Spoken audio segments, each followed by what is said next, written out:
All right, it's the 1930s, and medicine is about to be changed forever, and it's all because of this one man, Dr. Charles Drew. You see, he pioneered work that made it easier to store and ship blood plasma around the world, and that discovery has since saved millions of lives. But it also created an industry, one built not just on generosity, but economics, and today is worth $45 billion and one of the major exports in the US.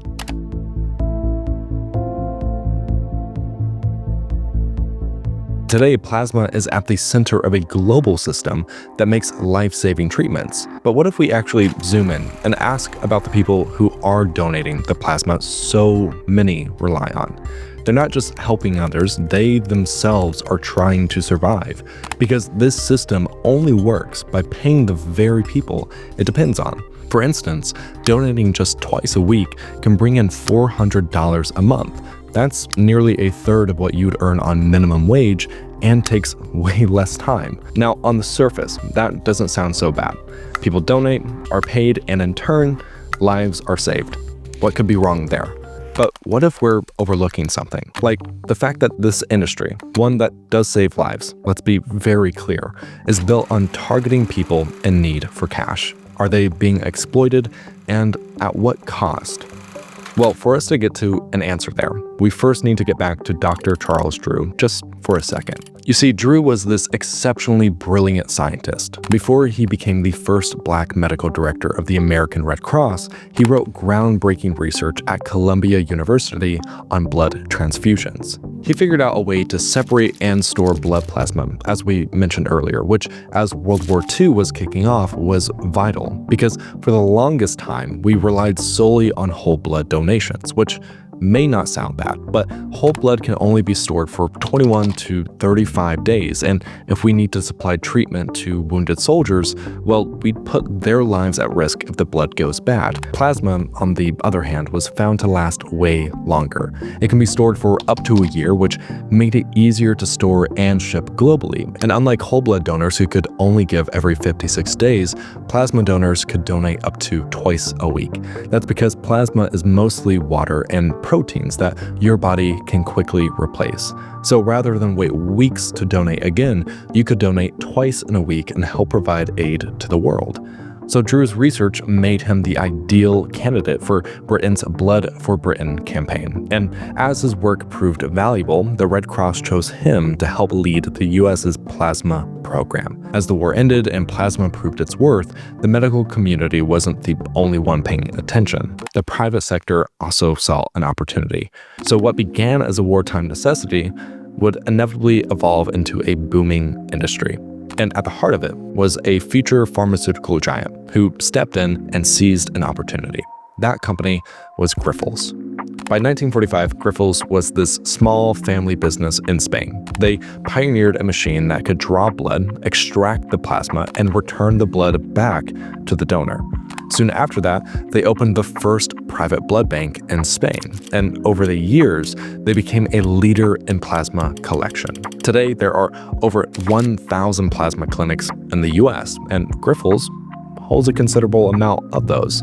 Most are run by what we'll call the Big Three: Grifols, CSL Plasma, and BioLife. Each company markets plasma donation as a win-win: help someone in need and walk away with cash in your pocket. Grifols, which runs around 300 centers in the US, often advertises that new donors can earn over $200 just from their first visit. And after that, payments range from $30 to $70 depending on your donor status. But this money isn't without cost. We still don't know everything about the health effects of frequent plasma donation, but early research has shown that regular donors may face higher risks for infections, often because their blood has lower levels of key proteins that you need. See, when you donate plasma, often your antibody and protein levels will drop, right? And those are exactly what your body needs to fight off illness and stay in balance. So, ironically, the more you give to help others stay healthy, the more vulnerable you yourself might become. But while it may carry a risk, the benefits and value of plasma can be seen as far greater. And to fully understand why, we need to understand what makes plasma, well, so special. Now, plasma is made of mostly water, but it's packed with over 2,000 different proteins that your body needs and relies on. It carries albumin to control fluid balance, immunoglobulins that support your immune system, and clotting factors that help you heal from cuts. But here's the key. Unlike blood types, plasma can be used by anyone. That makes it incredibly valuable for emergency treatments. And the demand is massive. A single patient with hemophilia depends on nearly 1,200 people to donate their plasma every year just to survive. Because you see, once plasma is collected, it gets processed and broken down into essential parts that pharmaceuticals use. Think of it like separating ingredients from a smoothie, but in this case, you're pulling out life-saving proteins that become medications for people with chronic conditions. Some of these medications sell for hundreds of thousands of dollars, which leaves patients facing steep out-of-pocket costs, while donors earn $30 to $70 per visit. But here's the thing. People with chronic conditions aren't the only ones who rely on plasma. Donors also rely on the companies collecting it. Studies show that roughly 57% of donors say the money supplements their income by as much as a third each month, helping them pay for key household expenses.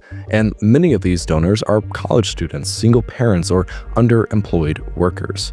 And researchers have found that these companies will strategically place locations in zip codes where the median income is low, then target these communities with ads and apps that encourage donors to keep coming back. This creates an interesting dynamic. While countries that pay for plasma donations collect far more than those that don't, it raises questions about who this system really serves. Now, for example, the handful of EU countries that allow for paid donations contribute roughly 50% of all donated plasma in the EU.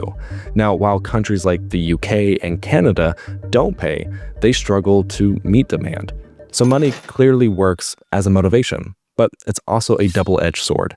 There's no denying the importance of plasma. Millions depend on it. And right now, there's no synthetic alternative that we can rely on. In fact, plasma science is still in its early stages. We're only using 15 to 20 of those 2,000 proteins in current treatments.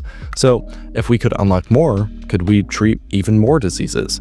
But that future depends on a very fragile system, one that needs people willing to sell parts of themselves up to 104 times a year.